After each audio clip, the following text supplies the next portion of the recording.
Now, if you look at me, you probably know which side of the fence I'm on. And if you look at this person, you know which side of the fence they are. And I'm not talking about like Democrat or Republican. I'm talking like, is this a communist? You know, like, is this a communist? Because it looks like a communist to me. Wait, who is that, Jesse on Fire? Who's the communist, you mean? Yeah, who's the communist? Oh, that's Kamala Harris's stepdaughter.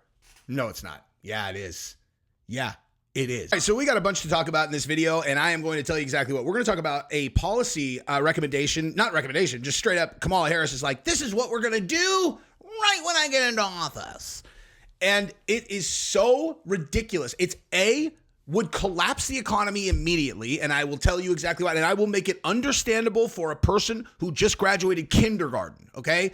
Exactly why this policy will collapse the economy for sure, and I'll tell you what that actually means, because if I know that, and the kindergartner's gonna know that after watching this video, you know who else knows that?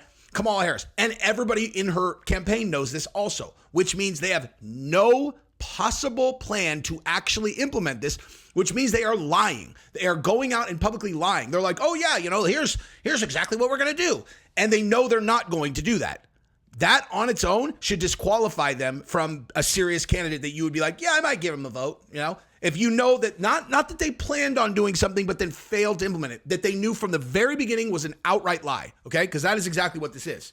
All right. We're going to talk about that. And then I'm going to tell you the funniest thing ever, which is that they let it slip. They didn't even let it slip. They just overtly said yesterday, okay, in an interview that I will show you, that they're like, listen, we have given up.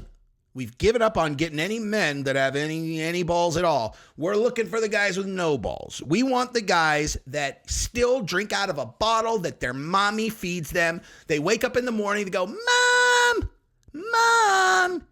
I want Cheerios for breakfast. And she's like, you're 40s. I don't care, Mom. I don't care. Make me my Cheerios. That's who we're after. Or the guys that are all, yeah, I do. I do identify as a male feminist. And it's like, well, what do you mean by that? They're all, I just identify with the plight of women. You know, I just want to make sure that I'm being an ally because I talk like this because I have no testosterone. Those are the ones that we're targeting, because if a person likes, this is verbatim, if the person likes guns and has high testosterone and wants to listen to Hulk Hogan talk, it's not really who we're after, because we've definitely lost all of those people. So if you are a person who likes to go pew, or likes Hulk Hogan, or, I mean, that's kind of a weird thing, but, or as a UFC person, because this is what they're really talking about, they know they're not going to get you, you know? Because aside from the fact that you have balls, you're probably smart enough to understand exactly why they're going to collapse the economy with the very first thing that they suggested, which we're going to get into in 1 second. Now, I will reiterate really quick that if you are seeing this video and you are not subscribed to my channel, that is some kind of anomaly. Anything that I do where I talk about politics is not being shown to new audience. I'm not mad at YouTube. That is a decision that they've made about how they're going to manage distribution of content. So if you are seeing this and you are not subscribed to my channel, or you've never seen my channel, whatever, something weird happened. So if you want to continue to see my stuff, you have to subscribe, period. I'm not telling you to do it. I'm not even asking you to do it. I'm just telling you that is a fact. You have to subscribe if you want to continue to see my stuff. All right. So I am not even going to bring up any visuals. I'm just going to tell you verbally exactly what we are talking about. Okay. So Kamala Harris rolled out her brand new economic plan. And let me tell you the specific one that I'm talking about. So here's what we're talking about. We're talking about her proposal to tax unrealized gains in the stock market. Let me make that very, very clear what that means, and we'll get into the details of why this would inevitably just immediately collapse the economy. Okay, so what that means is if you invest money in the stock market and you gain value, right? So let's say you had, since we're going to be talking about wealthy Americans, let's pick like a middle ground. Let's say that you invested $500,000 into a stock, all right? So you put $500,000 into a stock and it gains 50%. Now you have $750,000 in the stock market. A lot of money, I agree. Okay, a lot of money. Very good situation to be in. Wow, I got $250,000 this year just by putting my money in this thing. Understand, right? So her proposal will tax the unrealized gains at 25%. Okay, so 25% tax on the unrealized gains, which means they have not sold the stock. Okay, normally how it works is you have to sell the investment in order to be taxed on it. Okay, so an example that would apply and what they're pretending is the logic behind this is like you buy a building for $10 million and you hold it for 20 years and now it's worth $100 million, but you never paid a dime of taxes on that $90 million gain in value. And it's like, right. And the reason for that is because I don't have access to that money. It's an investment. Like the property is an investment. If I sell the property for the $100 million, then I pay capital gains on the money that I gained. I gained 90 million. I pay capital gains on the 90 million that gained, the value gained. If I don't sell it, then I don't pay taxes on it. And it's simple. Why? Because I don't have access to the cash. How am I going to pay you? Okay. So what everybody is saying in response to this, they're like, oh my God, this is just right-wing propaganda. It only applies to people who are worth $100 million or more. This is just nonsense. Are you worth $100 million? What do you care? Dumb. Okay. So here is the reality of that situation. Okay. Do you think that if someone was worth $100 million, that means that they have access to millions and millions and millions of dollars in liquid cash because you pay your taxes with cash, right? Okay. So I'm worth $100 million in this hypothetical scenario. I have $50 million in stock in a company. I have $20 million in real estate, whatever. Okay. Well, I gained $10 million in value over, in the last year. So now whatever their tax rate is, let's say I owe $2 million, right? Okay, well, where do you think I'm going to get the $2 million in cash? Where do you think I'm going to get it, right? I'm going to get, first of all, the numbers are going to be much bigger than that, but I'm going to have to sell an investment in order to get that, okay? So what are they going to sell? They're going to sell stock. In many cases, they're just going to liquidate big portions of their stock portfolio in order to get the cash, in order to pay their taxes. This is assuming that they don't just leave the United States, which is much more likely. But if they're still citizens of the United States, living in the United States, that's what they have to do. Now, why do I care about that? Excellent question. Excellent question. Okay. Because when people sell stock, what that does is it affects the stock price negatively. And so if you just put that unrealized gain tax on all the wealthiest Americans, so all of them, okay, the ones that don't have cash reserves to cover this, they all have to sell stock in all these companies. Do you understand how the stock market works? That means all of the prices start going down. People start panicking. They start selling also. It will inevitably crush the stock market, okay? That is how that works. Even if everyone held on diamond hands, you're still going to crush all the prices because they have to sell all those stock in order to be able to pay their tax bill, okay? So what that also means is that your 401k that you've been watching, you're all, please God, let me be able to retire by the time I'm 65. It's all good luck with that, dude. Okay. Because you're going to watch the value of your 401k crater every year at tax time. Okay. Now, the bigger issue here is they know they're not going to implement this. This is just a lie. They're not going to do this. There is absolutely no chance that they actually implement this policy. Okay. None. Zero. They will not do it. Okay. Which means that they are knowingly lying to you and pretending that they're going to do this, because they think that enough lower income, lower class, middle class people don't understand finance well enough to realize that this will collapse the stock market. There is no chance that they're going to implement it, which means they just think that it sounds good. We need these rich guys to pay their fair share. We can capture their votes and then, oops, what we were able to do is we were able to pass the raise for Congress. We were able to pass $500 billion in spending for Ukraine in 1 year. Oh, okay. And so in this policy, what would the impact be? They're all, listen, it's really important to realize this is going to raise $500 billion over 10 years.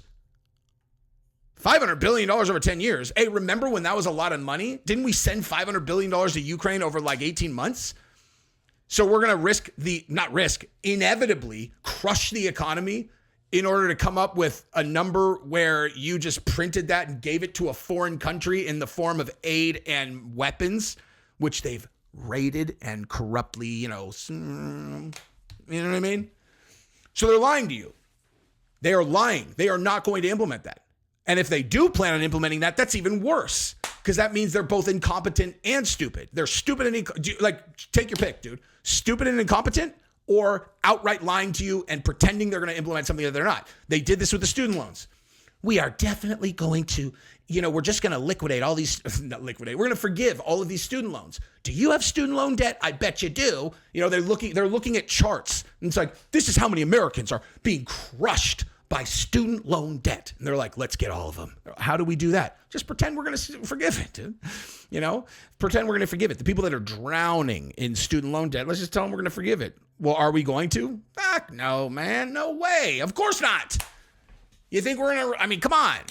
No chance. Of course we're not going to actually do it, but tell them that we will, and we'll get all their votes, So the student loan thing will come back like midterms and then, regular election. And then after they realize we're not really going to do it, give it a rest for like 4 years. Just don't make it a big issue for about 4 years. They'll forget that we promised this and then we didn't do it. And then we can make it an issue that we can capture their votes again. They are scoundrels, liars. Okay? Liars. Liars, you know? Now, let's see what else they are, because in much funnier news, they also have acknowledged, they're like, hey, do you have a brain? Do you have testosterone that falls inside of the regular level for an American man? You're all, I do. And they're like, well, you, sir, are no longer our target audience. And you think I'm joking about that, but I'm not. Watch this, okay? Hilarious. Whoops. Was this like soft-handed peddling to the beta male? But when Whoops. Ugh, come on, man. Sorry, let me fix what I just had incorrectly working. Boop, boop, boop, boop, boop, boop, boop, boop. Say it. I almost spit out my drink. They are doing so in trying to put forward male figures, Tim Walz being one of them, Doug Emhoff last night, who can speak to men out there who might not be the sort of testosterone-laden, gun-toting kind of guy who wants to listen to Hulk Hogan. You nailed it. You just described every male Democrat in America. She went on. Mm-hmm. Yeah, they said that out loud. They said that out loud, dude. They said out loud that they are not targeting people who have high testosterone, that they're targeting the low testosterone people who are not gun nuts. They're like, yeah, dude, listen. We are definitely looking for the little, the little. How do you know that you've got a Democrat voter? They're like, you mean if they're a man? You're like, yeah. They're like, well, listen, I'm going to be honest with you. If we find out that they have taken their gay lover into a congressional room and had, and then posted on Instagram, then we know for sure. Definitely a Democrat. You're all, you mean a Republican's never done that? They're all like a modern Republican? No. They're not deviants. We might have some gays in here, but they're not deviants that are going to go into a congressional room and then videotape themselves getting pounded out by a dude with one of the most grotesque, disgusting comments of all time to accompany it. I actually don't even want to say it out loud because I had someone recently reach out to me and they're like, listen, can you be careful with the whatever? I don't want to be disrespectful, but it's one of the most repulsive things I've ever seen. Something about a German sausage and a Jaeger bomb on his back or something like that. Something that gross, dude. Okay. But a little bit more like, boo, I don't know how you make it more boo than that, but it was. So yeah. That's how we know that it's a Democratic vote. Well, what if it's not that overt? They're all, well, do they live with their mommy? Like, I don't know. In some cases, do they live with their mommy because they don't have the balls to leave? Well, we got most of them. Yeah, I know. You do. Have they ever worn a hood to like an event because they plan on screaming in a police officer's face and saying like, communist rule and you guys are fascists? Oh, that's definitely our guys. Those are ours. Don't you have a lot of those guys trying to like break into the DNC? Yeah, it's funny that we do. We actually do have that. So they said the quiet part out loud, which is hilarious. Now let's talk about Kamala's daughter, who is also appearing to be a communist. I am shocked that she was not videotaped in the protester group trying to break into the DNC. This is wild, dude. Look at this. This is real. This is Kamala Harris's stepdaughter, Ella Emhoff, and this is how she dressed to see her stepmother during one of the most important moments of her career at the DNC. Read my mind, dude. Read my mind right now. Where do you think that this person wishes that they were? You know what I mean? Storming the DNC with the other protesters? Do I need, like, in all seriousness, do you think that there is a mid, high, or low probability that this person would characterize himself as a communist? Pure speculation. But just taking a look at that, like, what do you think? You know what I mean? What do you think? Here's another picture of her. Yeah, again, do I know for sure? Nope. Sure don't. But, I would imagine most people could look at me and be like, that guy probably is on the side of the UFC he's probably a Trumper, right? He's probably a Trumper. It's like, that's correct. Those are the lines that you guys have drawn. And so when I look at this, right, and I go, she has a cow tattooed on her arm, and this is what she wore to watch her stepmother at the DNC as the presidential candidate, I say to myself, you want to be out there kicking down the fence. You know that. You know that. Let's not pretend that you don't, because you want to kick down the fence. Let's be honest. You know what I mean? Let's be honest. Anyway, that's what I got for today. Love you guys. Bye-bye.